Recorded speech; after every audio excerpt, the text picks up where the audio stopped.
அனைத்துலக உயிரோடை தமிழ் ILC தமிழ் உயிரோடை தமிழில் அன்பர்களே, அரசியல் களம் தாயக ஊடகவியலாளர் இரா மைதர் அவர்கள் இணைந்திருக்கின்றார். வணக்கம் இரா மைதரன்.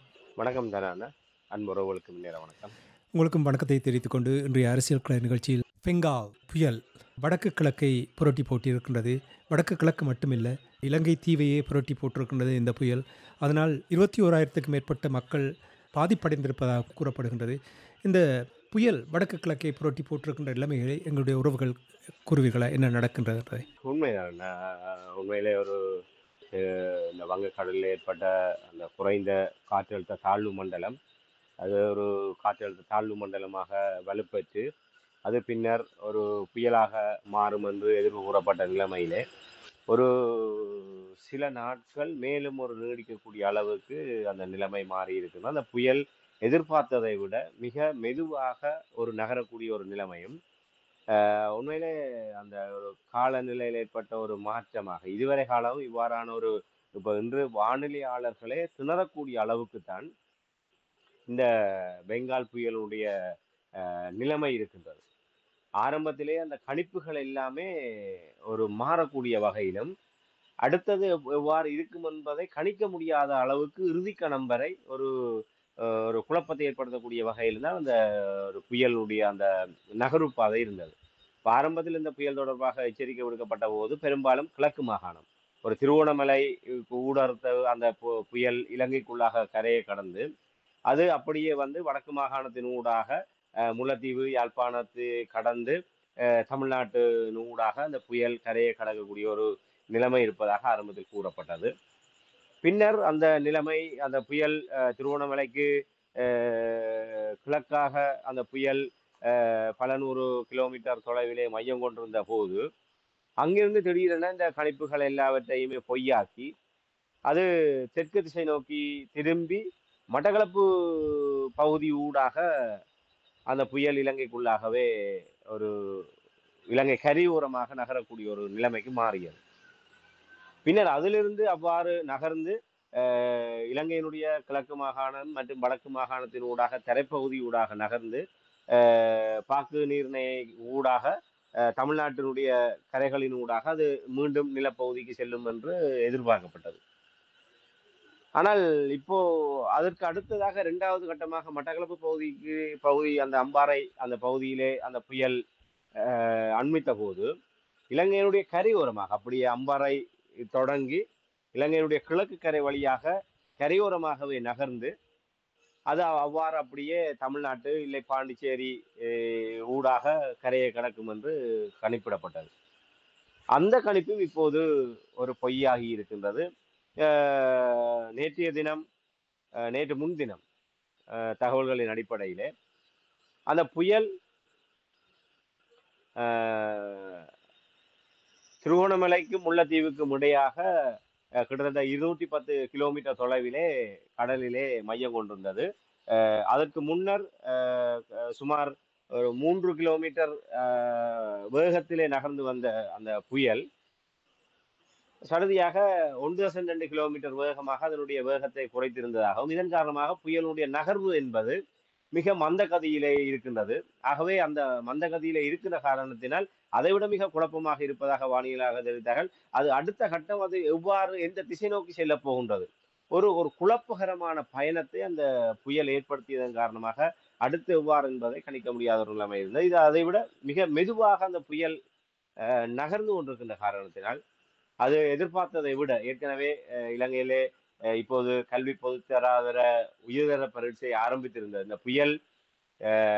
புயலுடைய தாக்கம் இலங்கை தீவிலே உணர முற்பட்ட போதே பரீட்சை ஆரம்பித்திருந்தது. நான் நினைக்கிறேன் 2 நாள் பரீட்சைகள் ஒத்திவைக்கப்பட்டது 3 தினங்களுக்கு. 27, 28, 29ஆம் தேதி வரை பரீட்சை ஒத்திவைக்கப்பட்டது.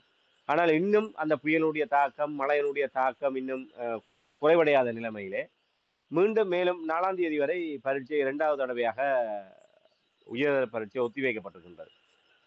நீங்க குறிப்பிட்டது போன்று வடக்கு கிழக்கு மட்டுமல்ல, இலங்கையினுடைய பெரும்பாலான பகுதிகளிலே இந்த புயலுடைய தாக்கம் காரணமாக கடும் மழை வெள்ளம், அதிலே அந்த மழை வெள்ளம் முன்னெப்போதும் இல்லாத அளவுக்கு ஒரு வெள்ள பாதிப்புகள் எல்லா இடமுமே இலங்கையிலே இந்த மழை வீழ்ச்சி பதிவாகி இருக்கின்ற சகல மாவட்டங்களிலும் இருக்கின்ற குளங்கள் அனைத்துமே முழு கொள்ளளவை எட்டி வான்பாய்கின்ற அளவுக்கும் சில குளங்கள் உடைப்படுத்தக்கூடிய அளவுக்கும் நிலைமை மாறி இருக்கிறது. இதன் காரணமாக பல ஆயிரக்கணக்கான மக்கள் தங்களுடைய வாழ்விடங்களை விட்டு நலம்புரி முகாம்களிலே தங்க வேண்டிய ஒரு நிலைமை ஏற்பட்டது. அதை விட கிட்டத்தட்ட நான் நினைக்கின்றேன் 14க்கும் மேற்பட்டவர்கள் இப்போது உயிரிழந்திருப்பதாக தகவல் வந்திருக்கின்றது. இந்த சீரற்ற காலநிலை காரணமாக நாடு முழுவதும். அதிலே உங்களுக்கு தெரியும், அந்த ஒரு உளவு இயந்திரத்திலே மாணவர்கள், இந்த மதராசா பள்ளி மாணவர்கள் உள்ளிட்டவர்கள் 11 பேர் பயணித்த போது அந்த உளவு இயந்திரம், அதாவது பெரும்பாலான வீதிகள் அனைத்துமே முழு கொள்ளளவை, அதாவது மேலாக மழை வெள்ளம் வடிந்தோடுகின்ற நிலைமையிலே அந்த வீதியினுடைய அடையாளங்கள் தெரியாத ஒரு நிலைமை இருந்த போது அதிலே பயணித்த போது அந்த உளவு இயந்திரம் தடம் புரண்டு அந்த வெள்ளத்திலே அடித்து செல்லப்பட்டு இன்று நான் நினைக்கின்றேன் 6 பேர் அதிலே உயிரிழந்திருக்க வேண்டும் என்று நம்புகின்றேன், மாணவர்கள் உள்ளிட்ட. அந்த அதில் ஒரு சம்பந்தப்பட்ட அந்த மாணவர்களை உளவு இயந்திரத்திலே ஏற்றிய சம்பவம் தொடர்பாக ஆசிரியர்கள் உள்ளிட்ட 4 பேர் கைது செய்யப்பட்டிருப்பதாக அறியக்கூடியதாக இருக்கின்றது.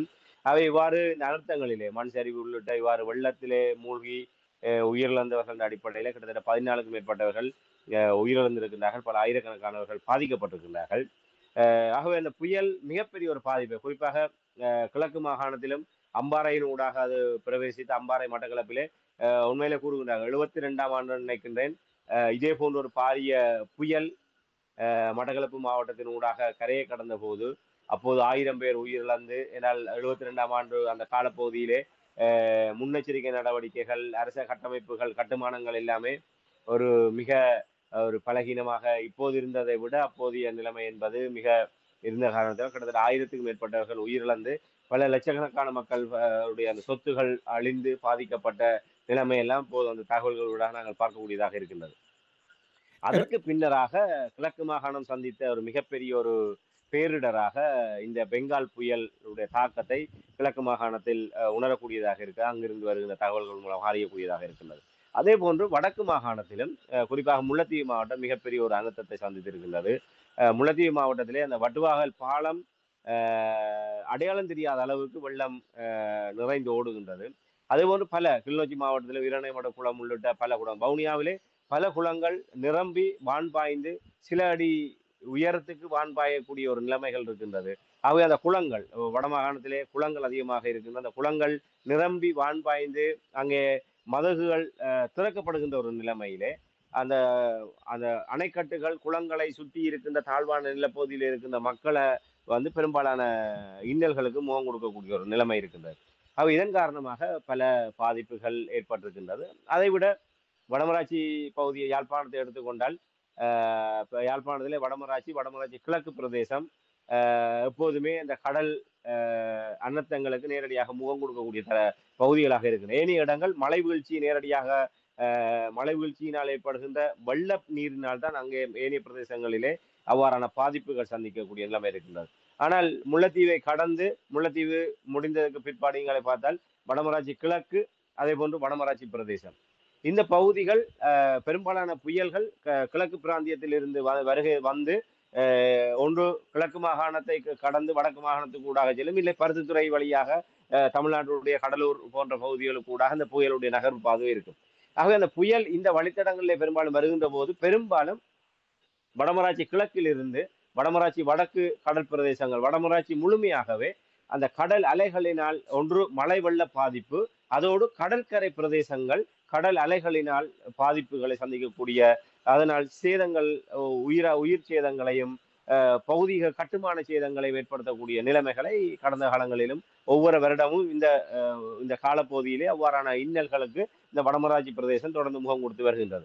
அவ்வாறுதான் இந்த முறையும் வடமராட்சி பிரதேசம் மிகப்பெரிய ஒரு இன்னல்களுக்கு முகம் கொடுக்கக்கூடியதாக இருக்கின்றது. அதில் பிரதானமாக நாங்கள் சொல்லக்கூடிய விடயம் என்னன்னு சொன்னால் வடமராட்சி பிரதேசம், அந்த வடமராட்சியினுடைய அந்த தனிச்சிறப்பு அந்த வடமராட்சி கடற்பிரதேசத்தில் இருக்கின்ற அந்த கண்டமேடு என்று சொல்லப்படுகின்ற நிலப்பரப்பு.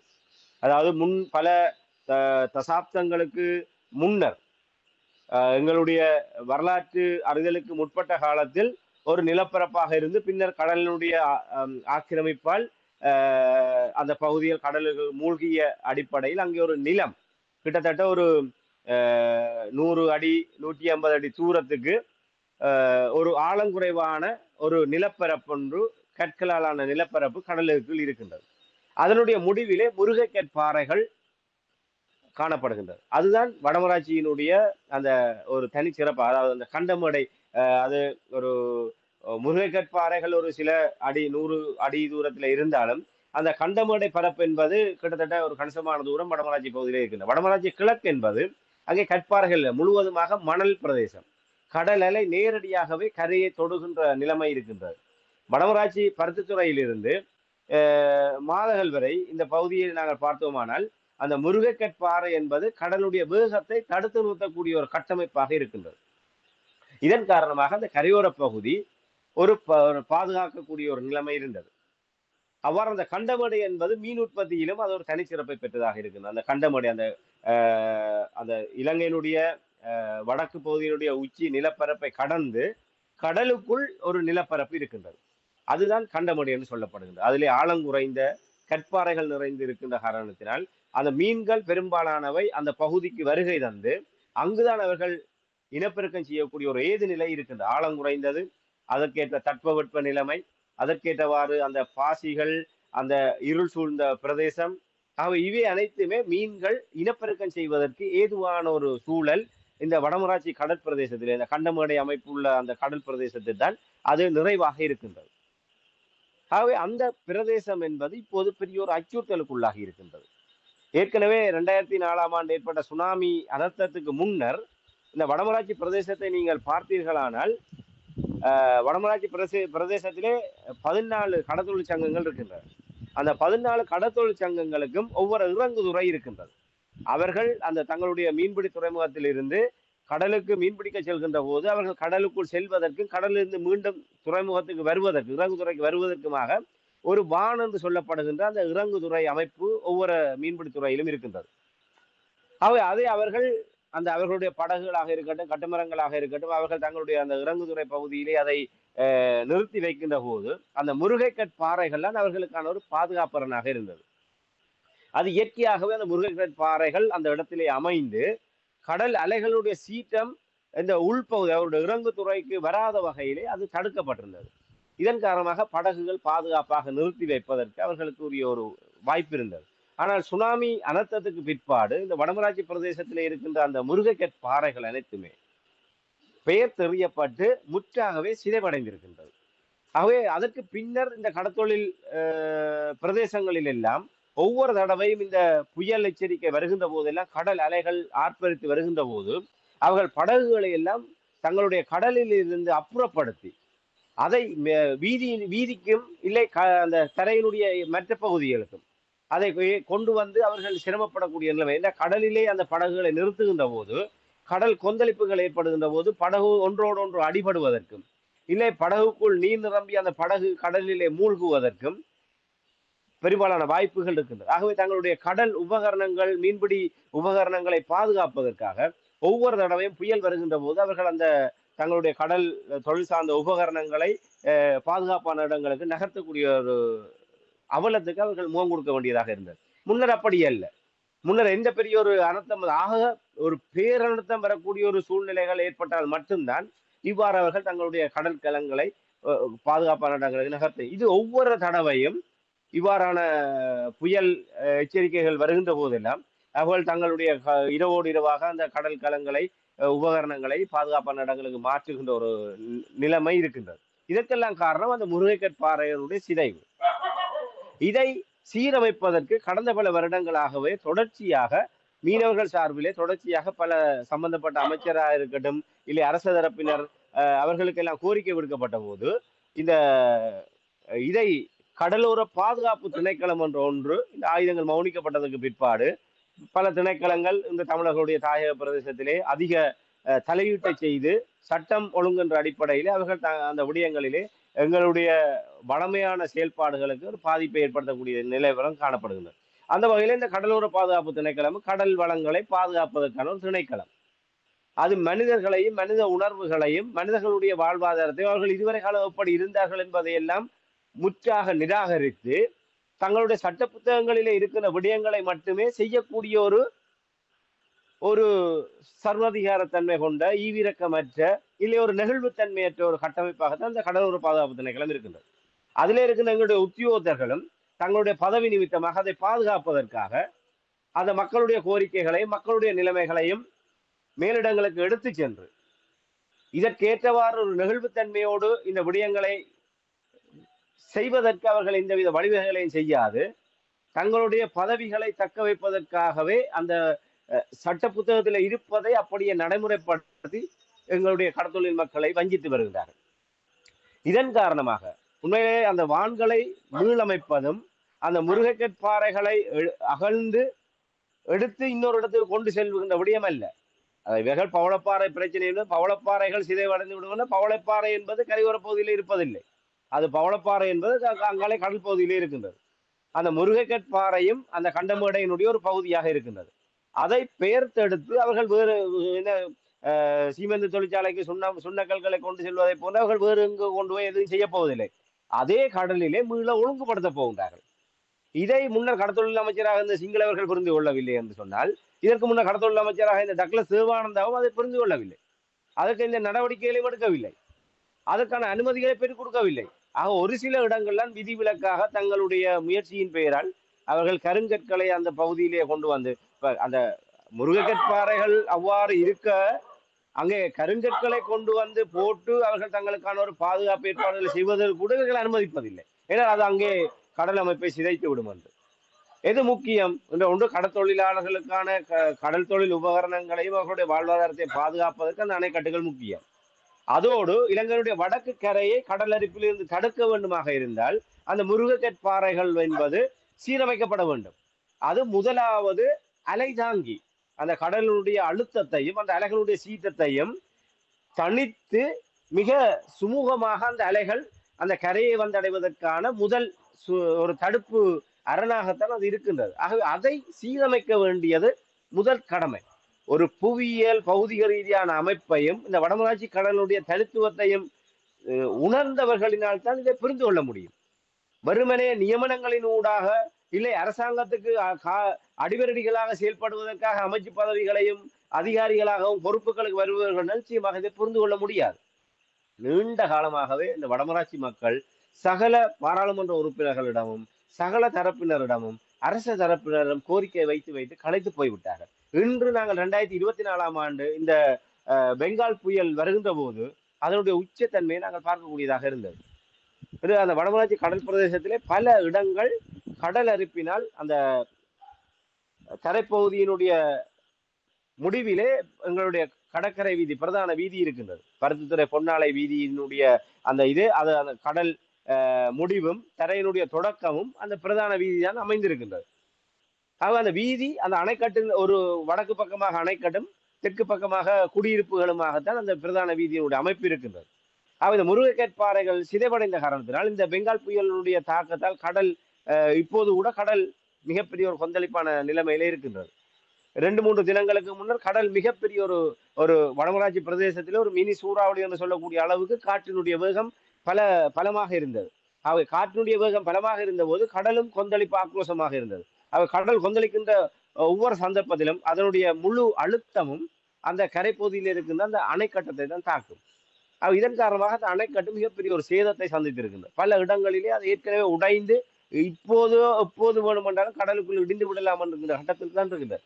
அந்த கரையோர பகுதியை பார்த்தீர்களானால் 751 வழித்தடத்திலே பயணிக்கின்ற பேருந்து, அதாவது பருத்தித்துறையிலிருந்து கடற்கரை மார்க்கமாக சேர்ந்து வல்லடுத்துறை ஊடாக யாழ்ப்பாணம் செல்கின்ற 751 வழித்தடத்திலான பேருந்து, அதே போன்று பருத்தித்துறையிலிருந்து பொன்னாலை வரையான இந்த 763 பேருந்து, அந்த 2 வழித்தடங்களிலே பயணிக்கின்ற பேருந்துகள் தினசரி கிட்டத்தட்ட ஒரு 15க்கு மேற்பட்ட சேவைகள் அந்த வீதியினூடாகவே மேற்கொள்ளப்படுகின்றது. இதை விட பல அந்த மீன்பிடி தொழில் சார்ந்த கூலர் வாகனங்கள் உள்ளிட்ட பல வாகனங்கள், அதை விட பொதுமக்கள் அன்றாடம் அதனால் அரசு உத்தியோகங்கள் பாடசாலைகள் தங்களுடைய சொந்த தேவைகளுக்காக பயணிப்பவர்கள் என ஆயிரக்கணக்கான மக்கள் இவ்வாறு பல வாகனங்கள் அந்த வீதியினூடாக தினசரி பயன்படுத்தப்படுகின்ற வீதி என்பது இவ்வாறு ஒரு ஆபத்து நிறைந்த நிலைமையில் இருக்குது. இந்த எத்தனையோ விபத்துகள் என்று கண்ணுக்கு முன்னாலே ஒரு வெள்ளத்திலே சென்ற ஒரு உளவு இயந்திரம் தடம் புரண்டு விழுந்து இன்று அதிலே போன பெருமதிமிக்க உயிர்கள் பறிபோய் விட்டது. இது தினமும் எப்போது அனர்த்தம் ஏற்படுமோ என்ற ஒரு அபாய நிலைமை நீடிக்கின்ற நிலைமையில்தான் இப்படியாக பேருந்து பயணமும் மக்களுடைய அன்றாட வாழ்க்கையும் இருந்து கொண்டிருக்கின்றன. இதை எந்த ஒரு அதிகாரிகளும் அரசும் கண்டுகொள்ளவில்லை. இது வீதி அபிவிருத்தி அதிகார சபைக்கு சொந்தமான வீதி தான் அந்த வீதி. அவர்கள் மேலிடத்திடம் உயர் அதிகாரிகளிடம் பழியை சுமத்தி விட்டு அவர்கள் என்னால் நிதி ஒதுக்கப்படவில்லை, நாங்கள் நீண்ட காலமாகவே இந்த வீதி புனரமைப்புக்காக நிதி கோரிக்கொண்டிருக்கின்றோம், அவர்கள் நிதி ஒதுக்குவதில்லை, நாங்கள் கிடைக்கின்ற விடயங்களிலே அந்த உடைகின்ற வீதிகளை செப்பனிட்டு அதை மட்டுமே நாங்கள் செய்து கொண்டிருக்கின்றோம், முழுமையாக புனரமைப்பதற்கு இந்த நிதியும் இல்லை என்று சொல்லி இன்று அந்த பெங்கால் புயலுடைய பாதிப்பினால் இந்த வடமராட்சி கரையோர பிரதேசம் ஒரு மிகப்பெரிய ஒரு பாதிப்பை சந்தித்திருக்கின்றது சொன்னால் அந்த முருங்கைக்கற்பாறைகளை மீள ஒழுங்குபடுத்தாமையும் இந்த கடற்கரை கட்டு அணைக்கட்டுகள் சீரமைக்கப்பட்டு அந்த வீதி சரியான முறையில் புனரமைக்கப்படாமையினால்தான் இப்போது வடமராட்சி இலங்கையினுடைய வடபகுதியினுடைய எல்லை என்பது இந்த இன்னொரு அடுத்த அடுத்த சில வருடங்களிலே அந்த முழுமையாக அழிவடைந்து இலங்கையினுடைய வரைபடமே ஒரு மாறுவதற்கான ஒரு நிலைமை தான் இருக்கின்றது. இது நாங்கள் ஒரு குறிப்பிட்டு சொல்லக்கூடிய விடயங்கள் என்று சொன்னால் நாங்கள் இந்த விடயங்களை சொல்லலாம். வளமையாக நீங்கள் பார்த்தீர்கள் என்றால் இயற்கை அனர்த்தங்கள் வந்தால் அதனால் ஏற்படுகின்ற விளைவு பாரதூரமான விளைவு. உங்களுக்கு தெரியும், தொழில்நுட்ப வளர்ச்சியினால் இயற்கை அனர்த்தம் தொடர்பாக முன்னெச்சரிக்கை கருவிகள் எல்லாம் வைத்திருக்கிறார்கள். வந்த பெங்கால் புயல் தொடர்பாக முன்னெச்சரிக்கை நடவடிக்கை எவ்வாறு இருந்தது இலங்கை தீவில்? உண்மையிலே இந்த சுனாமி ஏற்பட்டதற்கு பிற்பாடு பல இடங்களிலே சுனாமி எச்சரிக்கை கோபுரங்கள் அமைக்கப்பட்டிருக்கின்றது. அதனூடாக மக்களுக்கு ஒரு ஒளி எழுப்பப்படுவதனூடாக அவர்கள் உடனடியாகவே ஒரு பாதுகாப்பான இடங்களுக்கு செல்லக்கூடிய வகையிலே அவ்வப்போது பெரும்பாலும் ஒரு ஒத்திகை நடவடிக்கைகள் எல்லாம் இடம்பெறுவது வழக்கம். இவ்வாறு ஒரு புயல் ஆபத்துகள் வருகின்ற போது அந்த புயலுடைய வழித்தடம் தொடர்பாக வானிலையாளர்களினால் முன்கூட்டியே எச்சரிக்கை செய்யப்படுகின்ற போது அந்தந்த பிரதேசங்களிலே முதலிலே அந்த சுனாமி எச்சரிக்கை அந்த மணி ஒழிக்கப்பட்டு அந்த பிரதேச மக்கள் எங்கே நலம்புரி முகாம்களுக்கு கொண்டு தங்க வைக்கப்படுவார்களோ அவர்களை எவ்வாறு மீட்பது என்பது தொடர்பாக ஒத்திகை எல்லாம் நடைபெறும். ஆனால் இந்த முறை அவ்வாறு முதலே எச்சரிக்கப்பட்டது. இது ஒரு மிகப்பெரிய ஒரு அழிவை ஏற்படுத்தக்கூடிய ஒரு புயலாக கணிக்கப்பட்டது. ஆனால் அவ்வாறு ஒரு முன்னெச்சரிக்கை நடவடிக்கை அந்த மக்களுக்கு இந்த புயல் வந்தால் அவர்கள் திடீரென ஒரு எதிர்பாராத ஒரு நிலைமை வந்தால் கரையோர பகுதியில் இருக்கிற மக்கள் எவ்வாறு அங்கிருந்து வெளியேறுவது என்பது தொடர்பாக அந்த ஒத்திகை இந்த முறை நடைபெறவில்லை. ஆனால் சகல பிரதேச செயல மட்டங்களிலும் ஒரு முன்னாய்த்த நடவடிக்கை என்பது ஒரு சீரற்ற காலநிலை காரணமாக இந்த தாளமுக்கம் புயலாக மாறி சூறாவளியாக வருகின்ற போது ஒரு கனமழை வரும். அந்த கனமழை வருகின்ற போது மரங்கள் முறிவடையும். மரங்கள் முறிவடைவதனூடாக மின்தடை ஏற்படும். அதை விட மக்கள் கரையோர பகுதிகளிலே வெள்ளங்கள் நிரம்பக்கூடிய தாழ்நில பகுதிகளில் இருக்கின்ற மக்கள் ஒரு இடம்பெயரக்கூடிய சூழ்நிலை இருக்கும். ஆக இவை தொடர்பாக முன்னெச்சரிக்கை நடவடிக்கைகளை அவர் தயாராக இருந்தார்கள். அவர்கள் ஒவ்வொரு கிராம சேவகர் ஊடாக ஒவ்வொரு பிரதேச செயலங்களில் கீழாக இருக்கின்ற கிராம சேவகர்கள் ஊடாக இந்தந்த பகுதிகளிலே தாழ்வாக வெள்ளம் நிற்கும் என்பது அவதானிக்கப்பட்டு அவர்கள் எந்தெந்த இடைத்தங்கள் முகாம்களில் நலம்புரை முகாம்களிலே அவர்களை தங்க வைப்பது என்கிற ஒரு ஏற்பாடு அவர்கள் செய்திருந்தார்கள். அதோடு இந்த தன்னார்வமாக அந்த உணவுகளை வழங்கக்கூடியவர்களோடு தொடர்புகளை ஏற்படுத்தி இந்த அனர்த்தம் வருகின்ற போது மக்கள் இடைத்தங்கள் முகாமில் இருந்தால் அவர்களுக்கான உணவுகளை வழங்குவதற்குரிய ஏற்பாடுகள் எல்லாம் அவர்கள் செய்திருந்தார்கள். அப்ப அந்த ஒரு ஏற்பாடுகளின் நிமித்தமாக ஒரு பெரும்பாலான ஒரு அசௌகரியங்கள் தவிர்க்கப்பட்டிருப்பதை நாங்கள் பார்க்கக்கூடியதாக, குறிப்பாக முன்கூட்டியே ஒவ்வொரு கிராம சேவர் பிரிவிலும் எந்தெந்த பாடசாலைகள் இல்லை எந்த இடங்களிலே மண்டபங்களிலே மக்களை தங்க வைக்கலாம் என்று அவர்கள் முன்கூட்டியே அவர்கள் தயார் நிலையில் இருந்த காரணத்தினால் உடனடியாகவே அவர்கள் ஒரு கடைக்கோடி நிர்வாக மட்டம் என்பது கிராம சேவையாளர். அவை கிராம சேவையாளரோடு தான் ஒவ்வொரு குடும்பங்களும் மக்களும் தொடர்பு பட்டு கொண்டிருக்கின்றார்கள். ஆகவே இந்த மழை வெள்ள பாதிப்பு வந்தவுடன் அவர்கள் கிராம சேவையாளர் தொடர்பு கொள்கின்ற போது நீங்கள் இந்த இடத்துக்கு வாருங்கள் என்று அந்த ஒவ்வொரு கிராம சேவையாளர் ஊடாக ஒவ்வொரு நலம்புரி முகாம்களிலே மக்கள் தங்க வைக்கப்பட்டிருக்கின்றார்கள். தன்னார்வலர்கள் ஊடாக அவர்களுக்கான உணவுகள் 3 நேர உணவும் சமைத்த உணவுகள் பான் உள்ளிட்டவை வழங்கப்பட்டு கொண்டிருக்கின்றது. பல தன்னார்வலர்கள் உதவிகளை வழங்கி கொண்டிருக்கின்றார்கள். ஆகவே இப்படியான முன்னேற்பாடுகள் செய்யப்பட்டிருக்கின்றது. ஒரு எதிர்பார்த்ததை விட ஒரு பெரிய அனர்த்தத்தை, அதாவது ஒரு மழைப்பொழிவு, கடல் கொந்தளிப்பினால் இவ்வாறான பாதிப்புகள் இருந்தாலும் அந்த சூறாவளி என்பது இலங்கை வடபகுதியை கடந்து, அதாவது தரைப்பகுதிக்குள் வராமல் கடல் மார்க்கமாகவே கரை மார்க்கமாகவே சென்று இப்போது அது ஆழ்கடல் நோக்கி திரும்பி வேறு திசைக்கு செல்வதன் காரணமாக கடந்த 2 நாட்களாக அதனுடைய தாக்கம் மிக வெகுவாக குறைந்து மழைநீர் வடிந்தோடக்கூடிய ஒரு நிலைமை இருக்கின்றது. ஆகவே இப்படியாக ஒரு ஏற்பாட்டு ரீதியாக அவர்கள் முன்னெச்சரிக்கை நடவடிக்கையை கையாண்டிருக்கின்றார்கள். ஒருவேளை இந்த புயல் தீவிரத்தன்மையோடு இலங்கையினுடைய வடக்கு பகுதியை அது கடக்குமாக இருந்தால் அதை இந்த முன்னெச்சரிக்கை நடவடிக்கைகள் தடுக்கக்கூடிய அளவுக்கு இருக்குமா என்பது ஒரு கேள்விக்குறிதான். ஆகவே அந்த புயல் ஏதோ ஒரு கருணை காட்டி மக்களை ஓரளவு நிம்மதியாக விட்டு சென்றிருக்கிறது தான் நாங்கள் கூற வேண்டும். ஆம். நீங்கள் சற்று முன்னதாக கூறினீர்கள் சுனாமி பற்றி கூறும்பொழுது, உங்களுக்கு தெரியும் 2004ஆம் ஆண்டு சுனாமி வந்தபொழுது தமிழர் தாயத்தை புரட்டி போட்டது, எத்தனையோ பலிகள் கொடுக்கப்பட்டிருந்தது. அந்த நேரத்தில் நிறைய பேசினார்கள், அந்த அரசாங்கம் எவ்வாறு கையாண்டார்கள் என்ற விடயங்களை எப்பொழுது கூறினார்கள். இப்போ 21,000த்துக்கு மேற்பட்ட மக்கள் வடக்கு கிழக்கிலே மட்டும் பாதிக்கப்பட்டிருக்கிறார்கள் என்றால், அனுரகுமார திசாநாயக்காவுடைய அரசாங்கத்தினுடைய அணுகுமுறை எவ்வாறு இருக்கிறது ராமேந்திரன்? உண்மையில் அவர்கள் பொறுப்பெடுத்து அவர்கள் ஒரு நிர்வாக ரீதியாக இந்த செயல்பாடுகளை எல்லாம் ஒரு ஒழுங்குமுறைகள் கொண்டு வருவதற்கு முன்னரே அடுத்த ஒரு தேர்தலுக்கு முகம் கொடுக்க வேண்டியிருந்தது. அந்த தேர்தல் முடிந்த கையோடு இப்போது இந்த புயல் அவர்களுக்கான ஒரு நெருக்கடியாக இருக்கின்றது. இதைவிட அவர்களுக்கு பாரிய ஒரு நெருக்கடி இந்த சர்வதேச நாணய நிதியம் பொருளாதார நெருக்கடி எவ்வாறு மீட்டெடுப்பது என்பதோட ஒரு பொருளாதார நெருக்கடி எவ்வாறு கையாளுவது என்பது தொடர்பாக அவர்கள் கற்றுக்கொண்டு அதிலே அடியெடுத்து வைப்பதற்கு முதல் இந்த இயற்கை அனர்த்தம் என்பது இவ்வாறு அவர்களுக்கு வந்திருக்கின்றது. ஆகவே அவர்கள் இந்த இடத்திலே ஒரு விடயத்தை அவர்களுடைய நிர்வாக கட்டமைப்பு என்பது வடக்கு மாகாண ஒவ்வொரு மாகாணங்களிலும் ஆளுநர், அதற்கு கீழாக மாவட்ட செயலாளர்கள், அந்த மாவட்ட செயலாளர்கள் ஊடாக பிரதேச செயலகங்கள், பிரதேச செயலகங்களுக்கு கீழாக கிராம சேவகர்கள். உண்மையிலே கடந்த காலங்களை விட இப்போது ஒரு அந்த அரச கட்டமைப்பு ஒரு வினைத்திறனாக செயல்படக்கூடிய ஒரு ஏது நிலையை இந்த அரசாங்கத்தில் உணரக்கூடியதாக இருக்கு. இது அனுர அரசாங்கத்தினுடைய ஒரு நேரடி சாதனையாக கூறாவிட்டாலும் உண்மையாக ஒரு மாற்றத்துக்கான அரசாங்கம் அங்கே அதிகார மையத்திலே அமர்ந்திருப்பதனுடைய விளைவு ஒரு கடைக்கோடியில் இருக்கின்ற அந்த நிர்வாக கட்டமைப்பு கூட ஒரு சுயாதீனமாக நேர்மையாக செயல்படக்கூடிய தன்மையை கொஞ்சம் நாங்கள் உணரக்கூடியதாக இருக்கின்றது என்று ஏற்கனவே இதிலே பின்னிப்பிணைந்த விடயம் சுகாதாரம் சார்ந்த விடயம். இந்த சுகாதார உத்தியோகத்தர்களினால் உணவுகள் பரிசோதனால் ஒரு நலம்புரி நிலையங்களிலே மக்கள் அதிகமாக தங்க வைக்கப்படுகின்ற போது அங்கே தொற்று நோய் உள்ளிட்ட பல்வேறு ஆபத்துகள் இருக்கின்றது. அதை விட அவர்களுடைய உடல் நலம் சுகாதாரம் சார்ந்த விடயங்கள் கவனத்தில் கொள்ளப்படும். ஆகவே அங்கே உணவுகள் வழங்கப்படுகின்ற போது மிக கவனமாக இருப்பார்கள். கொடையாளர்கள் மூலமாக சமைத்த உணவுகள் வழங்கப்படுகின்ற போது அது சுகாதார முறையில் தான் தயாரிக்கப்படுகின்றதா என்ற ஒரு நிலைப்பாடு இருக்கின்றது. இந்த வரையறைகளுக்கான காரணமாக உணவுகளை விநியோகிப்பதிலே பெரிய நெருக்கடிகளுக்கு முகம் கொடுக்க வேண்டிய நிலைமை இருக்கு. அதே இதுல சமைத்த உணவுகளை வழங்குவதற்கு அவர்கள் அனுமதிக்க மாட்டார்கள். ஏன்னா ஏற்கனவே ஒரு உணவகங்கள் என்று சொன்னால் அந்த உணவகங்களிலே பணியாற்றுபவர்கள் கூட சுகாதார சார்ந்த அவர்களிடம் ஒரு தகுதி சான்றிதழ் பெற்று அவர்கள் பரிசோதனைகள் அவர்களுடைய நேர்முகத்தின் ஊடாக அந்த சான்றிதழ்களை பெற்றவர்களால் மட்டும்தான் உணவுகளை தயாரிக்க முடியும். ஆகவே எல்லோருமே கண்டவாட்டிலே அவர்கள் உணவுகளை தயாரித்து வழங்கிவிட முடியாது.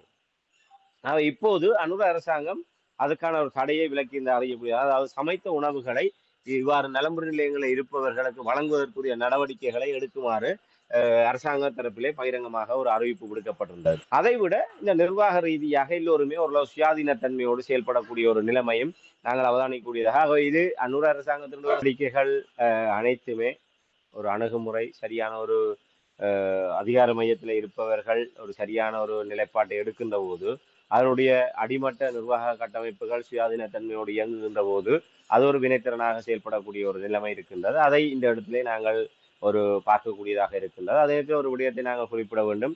உண்மையிலே ஏனைய பகுதிகளை விட வடக்கு கிழக்கிலே தான் ஒரு தன்னார்வ தொண்டு அமைப்புகளும் புலம்பெயர் தரப்பினருடைய நிதி பங்களிப்போடு உதவிகளை செய்கின்ற விடயங்கள் நடந்து கொண்டிருக்கின்றது. அது நீண்ட காலமாகவே இலங்கையிலே முன்மாதிரியாக குறிப்பாக வடக்கு கிழக்கு, குறிப்பாக வடக்கு மாகாணத்தை நாங்கள் சொல்ல முடியும். இவ்வாறான இயற்கை அனர்த்தங்கள் நெருக்கடிகள் எல்லாம் வருகின்ற போது அரசாங்கத்தினுடைய நிதி சுமையையும் அரசாங்கத்தினுடைய நெருக்கடியையும் குறைக்கின்ற ஒரு நிலைப்பாட்டை நாங்கள் அவதானித்திருக்கின்றோம். அந்த கொரோனா தொற்று காலத்தில் கூட பொருளாதார நெருக்கடி காலத்திலும் உண்மையிலே வடக்கு கிழக்கிலே புலம்பெயர் சமூகத்தினுடைய நிதி பங்களிப்பிலே அந்த துயர் துடைக்கின்ற நடவடிக்கைகள், வாழ்வாதார உதவிகள் என்று மேற்கொள்ளப்பட்ட விடயங்கள் அரசாங்கத்தினுடைய பாரிய ஒரு ஒரு சுமையை குறைக்கக்கூடிய நிலைமை இது. இதை இவர்கள் மௌனமாகவே இந்த அரசுகள் கண்டுகொள்ளாது கடந்து செல்வதை நாங்கள் பார்த்திருக்கிறோம். அது இந்த இந்த பெங்கால் புயல் இந்த அனர்த்தத்தில் கூட உண்மையிலே பல தனிநபர்களாகவும் தொண்டர் அமைப்புகளாகவும் தன்னார்வமாக இங்கே இருப்பவர்கள் அந்த உதவிகளை அந்த நலம்புரி முகாம்களில் இருப்பவர்களுக்கு அந்த 3 நேர உணவுகளை வழங்குவதற்கு இதுவரை அரசாங்கம் அப்படியான இந்த நடவடிக்கைகளும் இருக்கு. இனி அரசாங்கத்துடைய நடவடிக்கை என்பது அவர்கள் அனுகுமார திசாநாயக்க அரசாங்கம் நிதி ஒதுக்கி இருப்பதாக செய்தி வந்திருக்கின்றது. அந்த நிதியின் ஊடாக மாவட்ட செயலகங்களின் ஊடாக பிரதேச செயலாளர்கள் ஊடாக அவர்கள் அந்த பாதிக்கப்பட்ட குடும்பங்களுக்கு ஒரு குடும்பத்துக்கு இவ்வளவு ரூபா பெறுமதியான உலருணவு பொதிகள் என்ற அடிப்படையிலே அதை அவர்கள் வழங்குவார்கள். ஆனால் இந்த இடைப்பட்ட காலத்திலே இந்த இடர் முகம் கொடுக்கப்படுகின்ற காலத்திலே அவர்கள் ஒரு நலம்புரி முகாமில் இருக்கின்ற போதோ இல்லை உறவினர்களுடைய வீடுகளில் தங்கி இருக்கின்ற போதோ அவர்களுக்கான உணவு மற்றும் அத்தியாவசியமான பொருட்களை அவர்களுக்கு வழங்க வேண்டும். இவை அனைத்துமே தன்னார்வ தொண்டர்கள் மூலம்தான் வழங்கப்படுகிறது. அந்த தன்னார்வ தொண்டர்களும் ஒரு கணிசமானவர்கள் தான் உள்ளூரிலே தங்களுடைய நேரடி முதலீட்டை பயன்படுத்தி நிதியை பயன்படுத்தி செய்கின்றார்கள். பெரும்பாலானவர்கள் புலம்பெயர் தேசத்து தொடர்புகள் மூலமாக உண்மையிலே இப்ப ஒருவர் உதவியை செய்கின்ற போது அதை அவர் தன்னுடைய சமூக வலைத்தளங்களிலோ இல்லை அவர்களுடைய ஒரு ஊர் இல்லை ஏதோ ஒரு வகையிலே அவர்களுடைய ஒரு குழுமங்களிலே அதை பகிர்ந்த போது அதை பார்க்கின்ற அவர்களுக்கு நெருக்கமான புலம்பெயர் உறவுகள் அவர்களை தொடர்பு கொண்டு நாங்களும் கொஞ்சம் காசு அனுப்புகின்றோம், நீங்கள் ஏதாவது செய்யுங்கள். உண்மையில இப்போது கூட ஒரு நண்பர் சொன்னா நான் ஒரு நலம்புரி முகாமுக்கு நிலைமைகளை பார்வையிட்டு அவர்களுக்கு ஏதாவது செய்ய வேண்டுமோ என்ற ஒரு விடயத்தை வினவுவதற்காக அங்கே சென்ற போது அங்கே இன்னொரு நண்பர் வந்தனர். தாங்கள் ஒரு ஆலயத்தினுடைய அறக்கட்டளையின் ஊடாக சில விடயங்களை செய்தோம், அதை பார்த்துவிட்டு பலர் தொடர்பு கொண்டு தாங்களும் செய்கின்றோம் என்று கூறினார்கள்.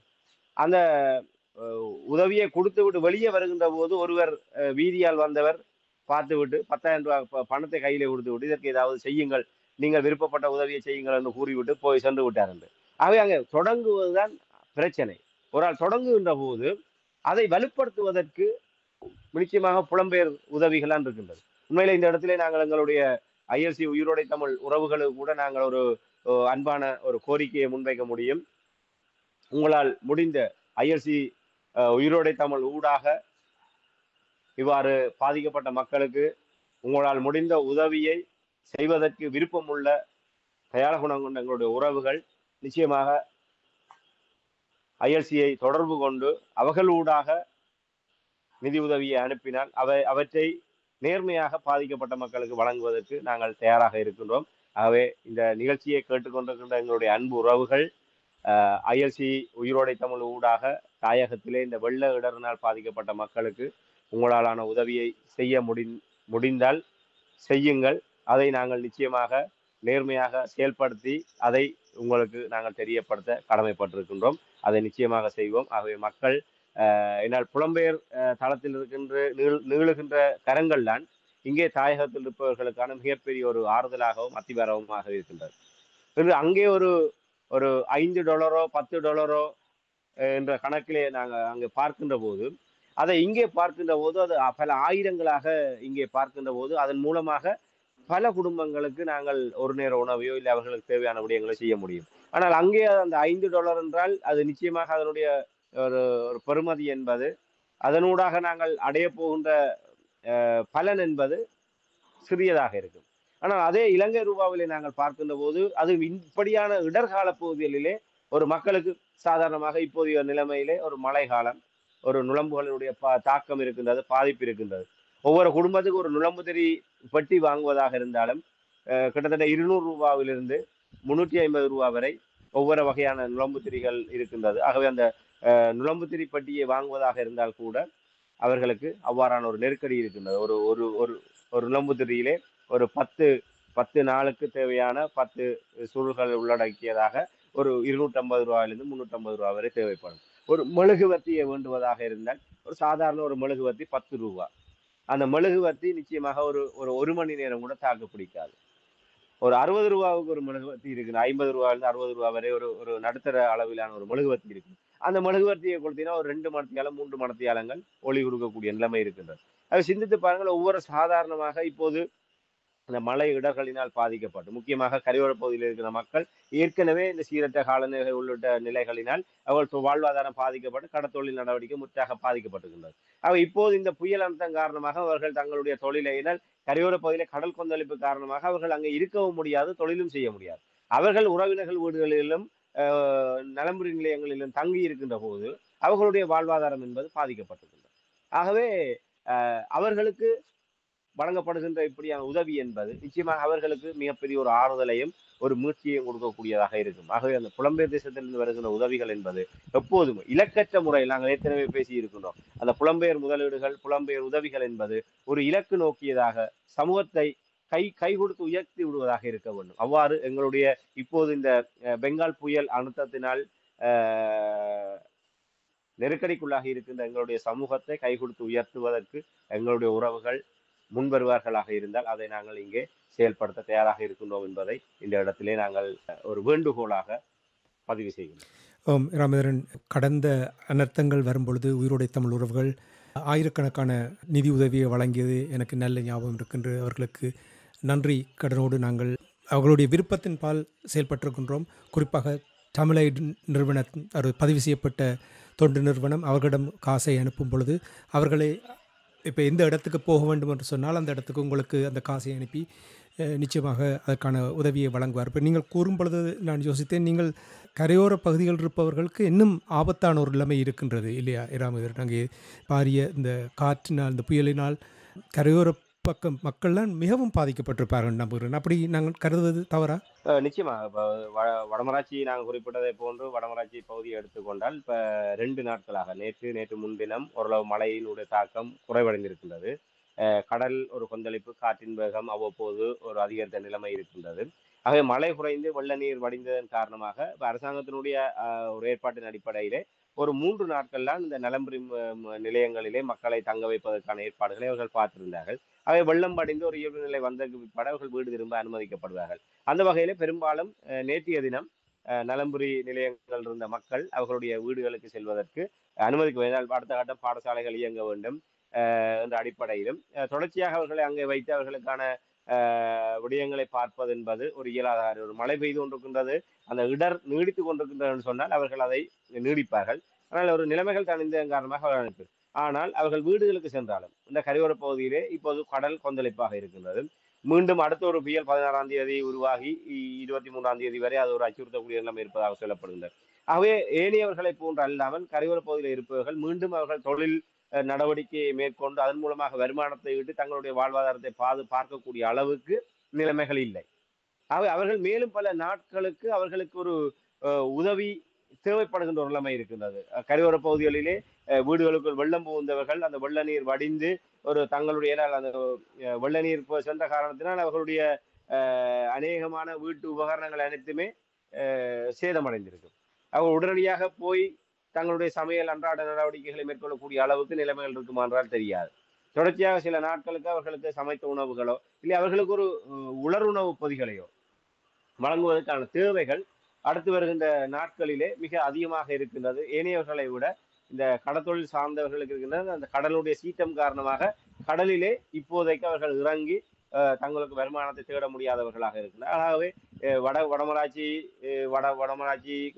கிழக்கு, அதை போன்று முல்லைத்தீவு மாவட்டங்கள், கிழக்கு மாகாணம் என தமிழ் மக்கள் வாழ்கின்ற இந்த கரையோர பிரதேசத்தில் இருப்பவர்கள் இதே போன்ற ஒரு நிலைக்கு தான் முகம் கொடுத்திருக்கிறார். அவர்களுக்கு நிச்சயமாக இந்த புயல் அமைதியாக கடந்து சென்றாலும் வெள்ள நீர் வடிந்து ஒரு இயல்பு நிலை திரும்பினாலும் அடுத்து வரும் ஒரு வாரத்துக்கோ 10 நாட்களுக்கோ அவர்களுக்கு இப்படியான ஒரு உதவி என்பது அத்தியாவசியமான தேவை என்பதை இந்த இடத்துல சுட்டிக்காட்ட முடியும். ராமேந்திரன், நீங்கள் தன்னார்வ நிறுவனங்கள் தான் முன்னின்று செயல்படுகிறார்கள் என்று நீங்கள் கூறினீர்கள். அதே நேரம் சற்று முன்னதாக நான் அனுரகுமார திசாநாயக்காவின் அரசனுடைய அணுகுமுறை எவ்வாறு இருந்தது என்று நான் கேட்டிருந்தேன்.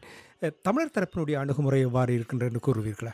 நிச்சயமாக ஒரு பெருத்த மாற்றம்தான். ஏற்கனவே நாங்கள் ஒவ்வொரு தடவையும் இவ்வாறு இயற்கை பேரழுத்தம் வருகின்ற போது அந்த விடயங்களை தெளிவாக சுட்டி காட்டி வந்திருந்தோம். உண்மையிலே ஒரு புயல் எச்சரிக்கை, ஒரு இயற்கை அனர்த்தம் ஏற்படுவது தொடர்பான அறிவித்தல் வந்தால் உண்மையிலே செய்ய வேண்டிய வேலை வருமுன் காப்பதுதான் தமிழர்களுடைய மரபாகவும் பண்பாகவும் எங்களுடைய வரலாற்று நிலைப்பாடாகவும் இருந்தது.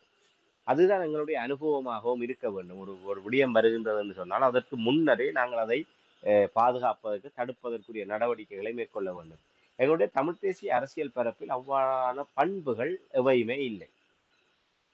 நாங்கள் ஏற்கனவே பல தடவை சுட்டி காட்டியிருக்கோம். எங்களுடைய நாடாளுமன்ற உறுப்பினர்கள் தமிழ்நாட்டை நாங்கள் முன்மாதிரியாக எடுத்துக்கொள்வதாக என்று இவ்வாறு வருகின்ற புயல்கள் தமிழ்நாட்டு கரை ஊடாகத்தான் அது கடந்து செல்லும். அவ்வாறு எந்த பக்கத்தினால் எந்த இடத்திலே புயலுடைய தாக்கம் இருக்கின்றதோ அந்த துறை சார்ந்த அமைச்சர் உடனடியாகவே அவர் வேட்டியை மடிச்சு கட்டிக்கொண்டு அந்த புயல் வார இடத்துல போய் 7 மண்டா வா போருகை பார்ப்போம் என்ற மாதிரி போய் நிற்பாங்க. அப்ப அந்த துறை சார்ந்த அமைச்சரே அந்த ஆபத்தான பிரதேசத்துல நேரடியாக கள விஜயம் மேற்கொள்கின்ற போது அங்கே இருக்கின்ற நிர்வாக கட்டமைப்புகள் கலெக்டர், இப்ப இங்கே அரசாங்க அதிபர்னு சொல்லப்படுகின்ற ஜிஏ, ஆனால் தமிழ்நாட்டிலே அவ்வாறு அங்க மாவட்ட ஆட்சியர் என்று சொன்னால் கலெக்டர். கலெக்டர் அவருக்கு கீழாக இருக்கின்ற நிர்வாக அதிகாரி அத்தனை பேருமே அமைச்சர் நிற்கிற இடத்துல இருப்பார்கள். ஆகவே அமைச்சர் அந்த இடத்திலே பார்வையிட்டு கள விஜயத்தை மேற்கொள்கின்ற போது இவர்கள் அதிகாரிகள், இவர்கள் அரசியல்வாதிகள். அந்த அரசியல் துறை சார்ந்த அமைச்சர் இல்லை அந்த பாராளுமன்ற உறுப்பினர்களோ இல்லை சட்டமன்ற உறுப்பினர்களோ அங்கே பிரசன்னமாக இருக்கின்ற போது அங்கே இருக்கிற அதிகாரிகள் செயல்பட வேண்டிய நிலைமைக்கும் இல்லை அவர்களுக்கு ஒரு உற்சாகத்தை கொடுக்கின்ற மாதிரி அமையும். ஆகவே அங்கே ஒரு முழு அரச இயந்திரமும் அங்கே ஒரு முடுக்கிவிடக்கூடிய ஒரு நிலைமை இருக்கின்றது. ஆனால் இங்கே பார்த்தால் ஆயுதங்கள் மௌனிக்கப்பட்டதற்கு பிற்பாடு நிர்வாக அரச ரீதியாக வடக்கு கிழக்கில் இருக்கின்ற எங்களுடைய நிர்வாக தரப்பினர் அவர்கள் தங்களுடைய பாக்கிலே ஒரு தனியே அந்த சுற்று நிறுவனங்களின் அடிப்படையிலே இல்லை அதற்கு கொஞ்சம் அவர்கள் தற்துணிவின் அடிப்படையில் செயல்படக்கூடியவர்கள் கணிசமானவர்கள் ஒரு சிலர் அவ்வாறு செயல்படுவார்கள். சில பேர் சுற்று நிறுவனங்களின் அடிப்படையிலே தங்களுடைய பதவிகளுக்கும் தங்களுடைய விடயங்களுக்கும் ஆபத்து இல்லாத வகையிலே சிக்கல் இல்லாத வகையிலே இருப்பதை செய்துவிட்டு அப்படியே தங்களுடைய பதவி மாற்றங்கள் வருகின்ற போது அதன் ஊடாக அவர்கள் பயணித்துக் கொண்டிருக்கின்றார்கள். இதிலே எங்கேயும் இப்படியான அரசியல் தலையீடுகளோ இவர்கள் சென்று அவர்களோடு ஒரு உறவாடுவதோ இந்த நிலையும் இல்லை. ஆகவே இப்போது நேற்றைய தினம் பார்த்தால் ஸ்ரீதரன் அவர்கள் வடமாகாண ஆளுநரை சந்தித்து இந்த வெள்ள நிலைமைகள் தொடர்பாக கேட்டறிந்திருக்கின்றார். அதற்கு அப்பால் அவர் இரண்டமட குளத்துக்கும் சென்று பார்வையிட்டிருக்கின்றார். இதற்கு அப்பால் அனுரகுமார திசாநாயக்க அவனுடைய யாழ் மாவட்டத்திலே பாராளுமன்ற உறுப்பினராக தெரிவு செய்யப்பட்ட இளங்குமரன் மற்றும் யாழ் மாவட்ட அமைப்பாளராகவும் கடத்தொழில் அமைச்சராகவும் இருக்கின்ற சந்திரசேகரன் போன்றவர்கள் ஆளுநரோடு உடனடியாக அவர்கள் சென்று ஆளுநரோடு சந்தித்து மாவட்ட அரசாங்க அதிபரோடு சந்தித்து துறை சார்ந்த மற்ற ஏனைய அதிகாரிகளோடு நிலைமைகள் தொடர்பாக அவர்கள் கேட்டறிந்து ஒரு கலந்தாய்வு கூட்டங்களை நடத்தி இருக்கின்றார்கள். இதே இதிலுமே எங்களுடைய தமிழ் தேசிய பரப்பில் இருக்கிற ஏனையவர்களுடைய பிரச்சனத்தை நாங்கள் காண முடியாத ஒரு நிலைமை இருந்தது. அவை இது எப்போதுமே ஒரு வறுமையாகத்தான் இருக்கின்றது. அவர்கள் நினைத்துக் கொண்டிருக்கின்றார்கள் உண்மையிலே சமூகம் ஒரு இடர்பாடுகளை சந்திக்கின்ற போது அந்த இடர்பாடுகளுக்கு முன்னர் நாங்கள் தோளோடு தோள் கொடுத்து நிற்க வேண்டும். அந்த இடர் வருகின்ற போது அதை தடுத்து நிறுத்துவதற்காகவோ இல்லை தாங்குவதற்காகவோ நாங்கள் இருக்கணும் என்ற நம்பிக்கையை கொடுக்க வேண்டும். அதற்கு பின்னர் அவர்களை விழவிடாமல் நாங்கள் தூக்கி நிறுத்துவதற்கு நாங்கள் இருக்கின்றோம் என்ற ஒரு நம்பிக்கையை கொடுக்க வேண்டும். ஆகவே முன்னரும் பின்னருமாக எங்களுடைய பங்களிப்பு என்பது இருக்க வேண்டும். இவர்கள் எல்லாம் என்ன செய்வார்கள்? எப்போது சூறாவளி வரும் அவர்கள் பாதுகாப்பாக இருந்து கொள்வார்கள். இருந்து கொண்டு புயல் வந்து சென்றதுக்கு பிற்பாடு நிவாரண முகாம்களில் சென்று நிவாரண பொதிகளோடு அரசியல் செய்வதற்கு தான் எங்களுடைய தரப்பினர் இருக்கின்றார்கள். இந்த முறை பலரும் வெளிப்படையாக பேசுவதை கேட்கக்கூடியதாக இருந்தது. ஒருவேளை இந்த பெங்கால் புயல் தேர்தலுக்கு முன்னர் வந்திருந்தால் எங்களுக்கு நிலைமை வேற விதமாக இருந்திருக்கும். ஏனால் தேர்தல் ஆதாயத்தை கருதி கொண்டு சகல வேட்பாளர்கள் ஏனால் வடக்கு கிழக்கிலே 2000க்கும் மேற்பட்ட வேட்பாளர்கள் போட்டியிட்டார்கள் 28 ஆசனங்களுக்காக. அத்தனை பேருமே விழுந்தடித்து இந்நேரம் சமூக சேவகர்களாக மாறி மக்களுடைய மீட்பர்களாக களத்திலே நின்றிருப்பார்கள். எங்கே பெங்கால் புயலா நாங்கள் அவர்களை பார்த்து விடுவோம் என்று 2000க்கும் மேற்பட்ட வேட்பாளர்களும் களத்திலே நின்றிருப்பார்கள். அவ்வாறு களத்திலே நின்றிருந்தால் மக்களுக்கு எல்லோருக்குமே அடுத்த ஒரு மாதத்துக்கோ பல மாதங்களுக்கு தேவையான உலருணவு பொதிகள் ஒவ்வொருவருக்கும் கிடைத்திருக்கும். மக்கள் பலர் ஆதங்கப்பட்டதை நேரடியாக கேட்கக்கூடியதாக இருந்தது. இன்று தேர்தல் முடிந்து விட்ட காரணத்தால் அவர்கள் மக்களை மறந்து விட்டார்கள். ஒரு கணிசமானவர்கள் நாங்கள் இந்த இடத்திலே தமிழ் தேசிய மக்கள் முன்னணியினரும் ஒரு களப்பணியாற்றி வருவதை நாங்கள் அறியக்கூடியதாக இருக்கின்றது. அதே போன்று ஸ்ரீதரன் அவர்களும் கிளிநொச்சி மாவட்டத்திலும் யாழ்ப்பாண மாவட்டத்திலும் தங்களுடைய கட்சி சார்பானவர்களை உடனடியாகவே ஒரு ஒழுங்கமைத்து அவர்களுடைய தொலைபேசி இலக்கங்களை வழங்கி சமூக வலைத்தளங்களூடாக பகிர்ந்து அந்தந்த பிரதேசங்களில் உதவி தேவைப்படுபவர்கள் தொடர்பு கொள்ளுமாறு செயல்பட்டதும் இங்கே மணிவண்ணன் தலைமையிலான அணியினரும் யாழ் மாவட்டத்திலே கணிசமான இடங்களிலே அவர்களும் தங்களுடைய ஆளணியின் ஊடாக அவ்வாறான உதவிகளை செய்து வருவதையும் அறியக்கூடியதாக இருக்கின்றன. ஆனால் இதை கடந்து ஒரு மக்கள் பிரதிநிதிகள் என்ற அடிப்படையிலே நாங்கள் என்ன செய்ய வேண்டும்? நாங்கள் உடனடியாகவே இதுக்கு வருவதற்கு முன்னர் சம்பந்தப்பட்ட அதிகாரிகளிடம் எப்படி இருக்கின்றது ஏற்பாடு? என்ன செய்கின்றீர்கள்? எப்படி இருக்கின்றது? ஏதாவது எங்களுடைய பக்கத்திலே ஏதாவது ஒத்துழைப்புகள் தேவையா? உடனடியாக நீங்கள் எங்களை தொடர்பு கொள்ளுங்கள். நாங்கள் எங்களுடைய கட்சி கட்டமைப்பின் ஊடாகவோ, இல்லை எங்களுடைய தொடர்பில் இருக்கின்ற தன்னார்வ கொடையாளர்கள் ஊடாக நாங்கள் இதை செய்வதற்கு தயாராக இருக்கின்றோம் என்ற ஒரு ஒரு நம்பிக்கை அவர்களுக்கு ஏற்படுத்தி இருக்க வேண்டும். ஆனால் இவர்கள் எதையுமே செய்யவில்லை. அதாவது இவர்கள் என்ன அந்த அவர்களை அரச நிர்வாகத்திலே இருப்பகின்ற தலைமை பொறுப்பிலே இருப்பவர்களை நாங்கள் ஒரு இடைவெளியை வைத்திருக்கின்றோம். அவர்கள் ஏதாவது ஒரு விஷயங்களை செய்கின்ற போது விமர்சிப்பவர்களாக அவர்களை நோக்கி கல்லறிவர்களாக தந்திருக்கின்றோமே தவிர அவர்களை அரவணைத்துக் கொண்டு நாங்கள் எங்களுக்கான வேலைகளை செய்வதற்கு நாங்கள் யாருமே முன்வருவதில்லை. அது இந்த இடர்காலத்திலே மிகப்பெரிய ஒரு பற்றாக்குறையாக இருக்கின்றது. சரி, அதற்கு பின்னரும் நாங்கள் ஒன்று வருவதற்கு முன்னர் போய் உரையாட வேண்டும். வந்ததுக்கு பிற்பாடு இப்படியான நெருக்கடிகள் இருக்கின்றது என்றால் அவர்கள் வெறுமனே ஒரு முகவர்களாக அதை ஒழுங்குபடுத்துவர்களாகத்தான் இருக்கின்றார்கள். நிச்சயமாக அவர்களுக்கு ஒத்துழைப்புகள் தேவை. அந்த ஒத்துழைப்புகளை நாங்கள் வழங்குவதற்கு நிச்சயமாக பாராளுமன்ற உறுப்பினர்களாக இல்லாவிட்டாலும் தமிழ் தேசிய பரப்பிலே அரசியல் செய்கின்ற ஒவ்வொரு கட்சிகளுக்கும் அதனுடைய தலைமை பொறுப்பில் இருப்பவர்களுக்கும் முக்கியஸ்தர்களுக்கும் அந்த பொறுப்பும் கடமையும் இருக்கின்றது. ஆனால் எங்களுடைய மக்களிடம் வாக்குக்காக வருகின்ற நீங்க வெல்கின்றீர்களோ இல்லையோ, அந்த மக்கள் இடர்களை சந்திக்கின்ற போது உண்மையாக மக்களிலே நலன் இருந்தால், மக்கள் மீது அக்கறை இருந்தால், அவர்கள் எந்தவித கீதாவசனத்திலே சொன்னதை போன்று கடமையை செய் பலனை எதிர்பாராதே. அவ்வாறு பலனை எதிர்பார்க்காமல் செய்யக்கூடிய விடயங்கள் தான் இவை. இதை நீங்கள் ஒரு பலாபலனை எதிர்பார்க்காமல் நேர்மையாக உளசுத்தியோடு மக்களுக்காக செய்வீர்களாக இருந்தால் நீங்கள் வாக்கு கேட்டு வீடு வர வேண்டிய அவசியம் இல்லை. நீங்கள் தேர்தலிலே நிற்கின்றீர்கள், உங்களுடைய கட்சி நிற்கின்றது, உங்களுடைய சின்னம் இதுதான் தெரிந்தால் மக்களை உங்களை தொடர்ச்சியாகவே வெற்றி பெற வைத்து விடுவார்கள். அப்படி எந்த தரப்பும் தமிழ் தேசிய பரப்பில் இல்லை என்பதுதான் வேதனையான உண்மை. நன்றி ராமேந்திரன். நீங்கள் கூறுவது சரி. அதாவது எவ்வாறான நேரங்களில் தான் மக்களோடு மக்களுடைய தேவைகளை உணர்ந்து அவர்களுக்கு உடனடி உதவிகளை வழங்கும் பொழுது அவர்கள் உங்களுக்கு எப்பொழுதுமே விசுவாசமாக இருப்பார்கள். அப்படித்தான் உலகம் பூராம் இருக்கிற நாடுகளில் எவ்வாறு அந்த நல்ல மனிதர்கள் அரசியல்வாதிகளாக இருப்பவர்களை அப்படித்தான் மனிதர்கள் மதிப்பார்கள். எனவே இவர்கள் கடந்து வந்த காலங்களில் நடந்த சம்பவங்களை வைத்து இவர்கள் நல்ல பாடம் கற்றிருப்பார்கள். இந்த மக்களுக்கு தேவையான விடயங்களை அரசியல் மட்டுமில்லாமல் அவர்களுடைய வாழ்வாதாரத்துக்கு அப்பப்பொழுது அன்றாடம் அவர்கள் எதிர்நோக்குகின்ற பிரச்சனைகளுக்கு முகம் கொடுத்து அதற்கான உதவிகளை வழங்குவதுதான் இவர்களுடைய ஒரு முக்கிய பொறுப்பாக இருக்கின்றது. அந்த பொறுப்போடு இவர்கள் நடக்க வேண்டும் என்ற அந்த நம்பிக்கையோடு நாங்கள் இன்றைய அரசியல் கலை நிகழ்ச்சியை இத்தோடு நிறைவு கொண்டு வருவோம். ராமேந்திரன், மீண்டும் இன்னும் ஒரு அரசியல் கலை நிகழ்ச்சியில் இணைந்திருப்போம். அதுவரைக்கும் நன்றி, வணக்கம். நிச்சயமாக நன்றி, வணக்கம்.